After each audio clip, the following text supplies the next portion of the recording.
Now we already did the test ride of 2024 Duke 390 few months back.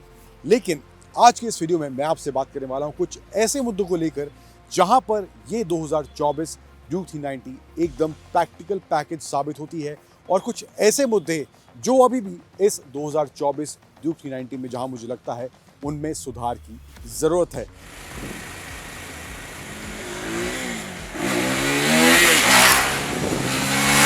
और इसके साथ साथ क्या तब्दीलियां हुई हैं, क्या changes in terms of design, in terms of features इस 2024 Duke 390 में देखने को मिलते हैं। बात करने वाला हूं उन सभी के बारे में मैं आपसे इस वीडियो में। नमस्कार, स्वागत है सभी का टाइम्स ड्राइव के इस वीडियो में। मैं हूं अंकुर तनेजा। शुरुआत करते हैं इस 2024 Duke 390 के रिव्यू की।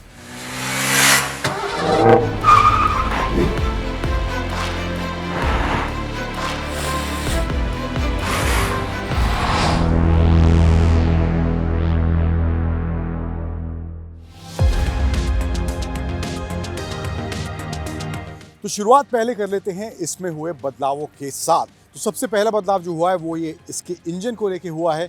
नया LC4C 399cc इंजन इसमें दिया गया है। पावर में हालांकि बहुत ज़्यादा बढ़ोतरी नहीं हुई है, अराउंड 1 bhp के आसपास पावर बढ़ा है और अराउंड 2 Nm के आसपास इसका टॉर्क बढ़ा है। लेकिन अब जो इंजन है 399cc है, जबकि पहले 373cc इंजन इसमें देखने को मिलता था। तो ये change in terms of engine इसमें हुआ है। इसके अलावा जो है इसका फ्रेम जो है और सब फ्रेम है वो कंप्लीटली बदल गया है। पहले के मुकाबले एकदम नया फ्रेम अब इस 2024 Duke 390 में देखने को मिलता है। इसके अलावा जो है बाइक का वेट भी जो है तकरीबन 4 kg पहले से कम हुआ है। And that is specially because of the alloy wheels design. इसके जो अलॉय व्हील्स हैं उनमें जो स्पोक्स हैं पहले के मुकाबले कम देखने को मिलते हैं, तो वहाँ पर भी उसकी वजह से ये change in terms of weight reduction इस 2024 Duke 390 में देखने को मिलता है। फिर जिसका फ्रंट फेस है वो भी कंप्लीटली बदल गया है। DRLs जो हैं अब वो अलग से हेडलैम्प से अलग आपको देखने को मिलेंगे। पहले जो थे वो हेडलैम्प में ही इंटीग्रेटेड देखने को मिलते थे, लेकिन अब जो है वो अलग से बाहर की तरफ दिए गए हैं। इसके ये DRLs कुछ इस तरह से देखने को मिलते हैं। एंड ऑल्सो जो फ्रंट फोक्स हैं वो भी अब आपको 5 स्टेप एडजस्टेबिलिटी के ऑप्शन के साथ मिलते हैं, जो कि पहले Duke 390 में नहीं आता। तो ये भी एक नया और एक मेजर अपडेट इस 2024 Duke 390 में हुआ है। इसके अलावा आप साइड से जो डिज़ाइन देख रहे हैं, यहाँ पे जो इसके पैनल्स हैं ये भी पहले से ज़्यादा एक्सटेंड हो गए आगे की तरफ और पहले से और ज़्यादा शार्प और अग्रेसिव ये Duke 390 देखने को मिल रही है। फिर अगला बदलाव जो हुआ है वो है इसकी ग्राउंड क्लियरेंस को लेकर। 32 mm एक्स्ट्रा ग्राउंड क्लियरेंस इसमें मिलती है। अब around 183 mm in total ground clearance अब इस 2024 Duke 390 में देखने को मिलती है। फ्यूल टैंक कैपेसिटी जो है वो भी 1.5 लीटर से ज़्यादा हो गई है। पहले के मुकाबले 15 लीटर का फ्यूल टैंक अब इसमें देखने को मिलता है। इसके अलावा जो है इसमें जो है टायर की साइज़ की बात करूँ तो 17 इंच 110 सेक्शन का टायर फ्रंट में है एंड रियर में जो है 17 इंच 150 सेक्शन का टायर इसके रियर में दिया गया है। फिर इसके अलावा जो है सीट हाइट जो है वो भी बदल गई है। 823 मिलीमीटर पहले सीट हाइट थी, लेकिन अब जो है दो ऑप्शन है सीट हाइट की, 800 मिलीमीटर और 820 मिलीमीटर। सो इन केस आप टॉलर राइडर हैं तो वहाँ पर आपके पास 820 मिलीमीटर का ऑप्शन भी इस Duke 390 2024 में देखने को मिल जाता है। इसके अलावा एक जो चेंज हुआ है वो है इसके इंस्ट्रूमेंट क्लस्टर में फीचर ऐड करा गया है। वो है नया सुपर मोटो मोड का फीचर इसमें अब दिया गया है, जिसमें आप लॉन्च कंट्रोल भी एक्टिवेट कर सकते हैं। इसके अलावा जो है स्क्रीन का साइज, स्क्रीन का ओवरऑल जो डिस्प्ले है वो पहले जैसा ही है, कोई बदलाव वहाँ पर नहीं हुआ है। स्विच गियर्स भी आपको बदले हुए देखने को मिलेंगे। राइट साइड लेफ्ट साइड में कंट्रोल्स इसके इंस्ट्रूमेंट क्लस्टर के दिए गए हैं। जो भी एक्सेस आपको इसके इंस्ट्रूमेंट क्लस्टर में चाहिए वो यहाँ से आप इन बटन्स के थ्रू कर सकते हैं। ऑल्सो जो टेल है वो भी डिफरेंट है, टेल लाइट का डिज़ाइन भी डिफरेंट है। LED सेटअप पीछे की तरफ भी दिया गया है।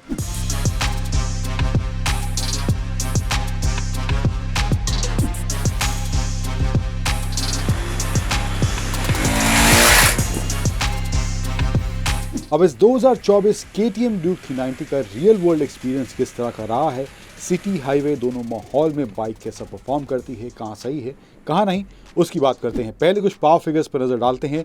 45 bhp इसका पावर है और 39 Nm ये टॉर्क जनरेट करता है। इसमें जो इंजन दिया गया है नया इंजन है। Slightly increase power and slightly increase torque इसमें देखने को मिलता है। अब शुरुआत से ही KTM की बाइक जो जानी जाती हैं वो अपने इनिशियल स्पाइक या टॉर्क जो शुरुआत में ही बाइक से निकलता और दिखाई देता है उसके लिए और अपने डिज़ाइंस के लिए ये ब्रांड सबसे ज़्यादा जाना जाता है। एंड वैसा ही कुछ इम्प्रूव्ड परफॉर्मेंस इस KTM की 2024 Duke 390 में भी देखने को मिलता है। शुरुआत से ही एक्सेलरेशन आपको क्विक, फास्ट, रिस्पॉन्सिव और वो फन एलिमेंट शुरुआत से ही बाइक में फील होना शुरू हो जाएगा, तो वहाँ पर भी पहले से थोड़ी और ज़्यादा इंप्रूवमेंट इस 2024 KTM की ड्यूक 390 की देखने को मिलती है। तो परफॉर्मेंस वाला फैक्टर इनिशियल फेज में आपको वो फन वाला एलिमेंट जरूर देने वाला है। उसके बाद भी बाइक तेज तर्रार फील होती है, पावर डिलीवरी काफ़ी अच्छी है एंड थ्रू आउट वो आपको परफॉर्मेंस वाला फैक्टर इस 2024 ड्यूक 390 में फील होने वाला है। अब पुरानी जो KTM की ड्यूक 390 थी या फिर कहीं KTM की ओवरऑल जो बाइक्स है इनके पोर्टफोलियो में जो लो एंड है वहाँ पर हमेशा से कमी देखने को मिली है एंड वो वाला एलिमेंट KTM ने कहा है कि वो इस बार थोड़ा सुधारा है। यस, वो इम्प्रूव हुआ है लेकिन इतना भी इम्प्रूव नहीं हुआ कि आपको वो complete satisfaction in terms of low and ये नई 2024 ड्यूक 390 भी दे पाए। But overall as a performance की बात करें तो मामला सॉर्टेड फील होता है, फन है, एक्साइटिंग है एंड क्विक शुरुआत से लेकर अंत तक ये बाइक महसूस होती है। अब हालांकि इसमें एक नया फीचर भी दिया गया है लॉन्च कंट्रोल को लेकर, लेकिन जो यूनिट हमारे पास थी टेस्ट राइड के लिए उसमें जो है 1000 किलोमीटर जो भी आप बाइक लेंगे तो उसमें 1000 किलोमीटर एटलीस्ट चले होने चाहिए, उसके बाद ही लॉन्च कंट्रोल एक्टिवेट होगा। तो इसमें 1000 किलोमीटर से अंडर ये बाइक चली हुई थी तो लॉन्च कंट्रोल को हम इसमें यहाँ पर टेस्ट नहीं कर पाए। लेकिन उसके अलावा बात करें सस्पेंशन सेटअप और ब्रेकिंग की तो सस्पेंशन सेटअप जो है फ्रंट में आपको USD फोक्स के साथ साथ एडजस्टेबिलिटी का ऑप्शन भी इसमें दिया गया है, तो वहाँ पर भी आप अपने हिसाब से स्टिफनेस से सॉफ्टनेस जिस हिसाब से आपको ट्रैक रोड के हिसाब से चाहिए तो वहाँ पर भी वो एडजस्टेबिलिटी का ऑप्शन है एंड वहाँ पर भी ये बाइक परफेक्टली काम करती हुई दिखाई देती है एंड वो भी मामला अब इसका सॉर्टेड पहले से ज़्यादा फील होता है in terms of suspension setup and rear की बात करूँ तो सीट का कंफर्ट हालांकि थोड़ा सा कॉम्प्रोमाइज़ मुझे लगा, but in terms of overall suspension setup काफ़ी मामला सॉर्टेड यहाँ फील हो रहा है। ब्रेकिंग की बात करूँ डुअल चैनल ABS के साथ साथ आपको ऑन ऑफ करने का ऑप्शन भी दिया गया है, तो वहाँ पर भी in terms of braking high speed low speed दोनों ही मामलों में ब्रेकिंग इसकी प्रिसाइज है, सटीक फील होती है, बाइट भी काफ़ी अच्छी है ब्रेक्स की, तो वो ब्रेक वाला एलिमेंट भी कहीं से कॉम्प्रोमाइज फील नहीं होता है। अब जिन एरियाज में मुझे लगा बाइक में अभी भी कमी है specially in terms of vibration, आपको हाई स्पीड पर स्पेशली जब आप चला रहे हैं बाइक को तो सीट में कंटिन्यूस वाइब्रेशन है एंड मुझे लगता है अगर लॉन्ग राइड पर अगर आप ये बाइक ले जा रहे हैं तो वो एक इरिटेटिंग फैक्टर बन सकता है। फुट पैक्स में भी आता है, टैंक में भी आता है एंड कुछ हद तक हैंडल बार में भी वाइब्रेशन महसूस होता है, तो वो मुझे लगता है एक इरिटेटिंग फैक्टर बन सकता है अगर आप ज़्यादा लॉन्ग राइड्स करते हैं तो। अब सिटी के हिसाब से स्टॉप एंड गो ट्रैफिक जो है वहाँ पर भी बाइक अच्छे से परफॉर्म करती है, हैंडलिंग जो है मैन्यूवरिंग जो है वो भी काफ़ी बाइक की सॉर्टेड फील होती है, ज़्यादा मशक्क़त बाइक को मैन्यूवर करने में नहीं करनी पड़ती स्लो स्पीड से भी, तो वो भी एक एरिया मुझे लगता है बाइक में काफ़ी अच्छे से हैंडल करा गया है।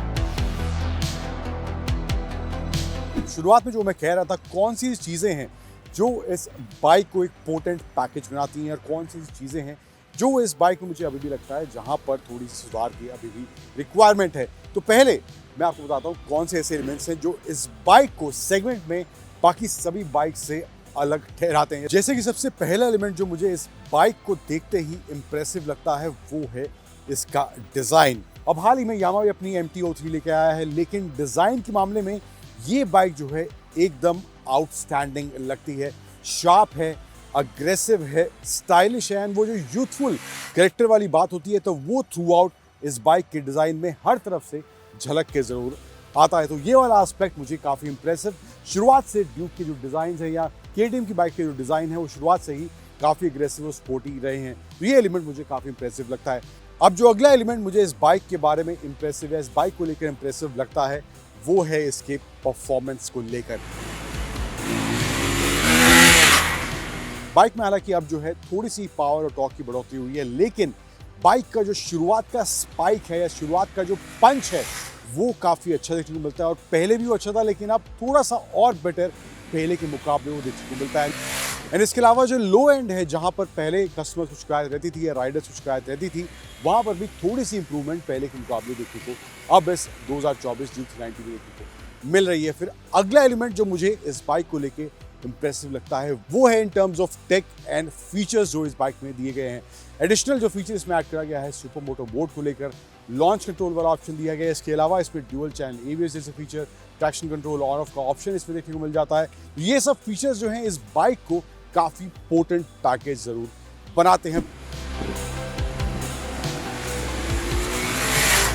अब कुछ ऐसे एलिमेंट्स जो मुझे लगता है इस 2024 ड्यूक 390 में जहां पर अभी सुधार की जरूरत है, सबसे पहला जो है वो है इसकी सीट की कुशनिंग को लेकर। सीट जो है अगर आप शॉर्ट राइड या सिटी में राइड कर रहे हैं तो वहाँ पर कोई दिक्कत या अनकंफर्टेबल आपको महसूस नहीं कराएगी, लेकिन अगर आप लॉन्ग राइड्स पर जा रही हैं तो वहाँ पर मुझे लगता है थोड़ा सा और बेटर कंफर्ट इसकी सीट्स में होना चाहिए था। अब जो अगला इवेंट मुझे लगता है थोड़ा सा और सॉर्टेड अगर इस बाइक पे फील होता तो ज़्यादा और बेटर पैकेज ये बाइक बन सकती थी, वो है वाइब्रेशंस को लेकर। टैंक में, हैंडल बार में एंड सीट में भी आपको स्लो स्पीड्स और कभी कभार जब 4500 आरपीएम के आसपास आप बाइक को ले जाएंगे तो वहाँ पर भी आपको वाइब्रेशंस इस बाइक में फील होंगी इन कुछ एरियाज में। तो ये भी एक एलिमेंट लगता है मुझे जहाँ पर और इम्प्रूवमेंट अभी भी थोड़ी मुझे लगता है हो सकती है। ये कुछ एलिमेंट्स हैं जो इस 2024 Duke मुझे लगते हैं जहां पर ये बाइक एकदम प्रैक्टिकल पैकेज साबित होती है, और कुछ एलिमेंट्स ऐसे हैं, थोड़े बहुत छोटे मोटे एलिमेंट्स हैं, लेकिन वहां पर मुझे लगता है इस बाइक में अभी भी थोड़ी सी और इम्प्रूवमेंट हो सकती है।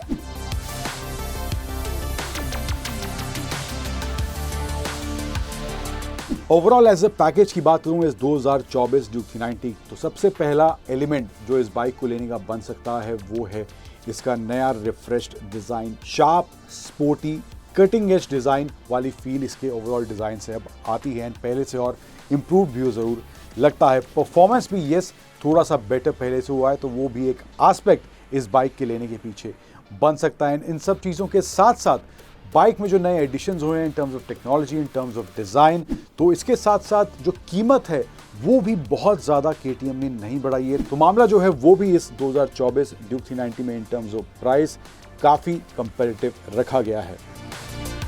तो ये कुछ एरियाज़ हैं जहां पर मुझे लगा बाइक में सुधार की ज़रूरत है, but overall as a package मुझे लगता है बाइक काफ़ी सॉर्टेड है, और जो KTM फैंस हैं या जो तेज़ तर्रार बाइक के फैंस हैं उनके हिसाब से मुझे लगता है 2024 KTM Duke 390 एक अच्छा पैकेज ज़रूर बन सकती है।